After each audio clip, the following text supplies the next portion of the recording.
2009 Ford Focus. Put ignition on, immobilise the light, engine malfunction, goes nuts. Turn the key, nothing happens.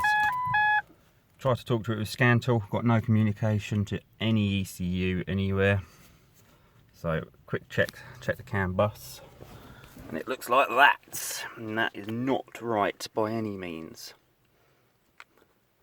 We've got one stuck at 3.5 and the other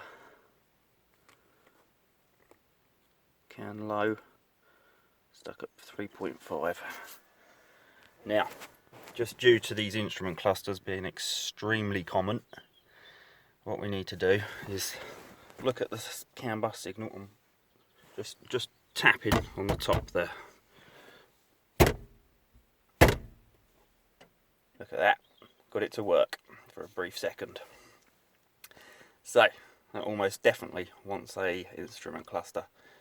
It's the solder joints on the back of the cluster. I'll pull it out and look at that. I'll pull it out and probably send it away for repair. I don't know, I might have a go at repairing it myself.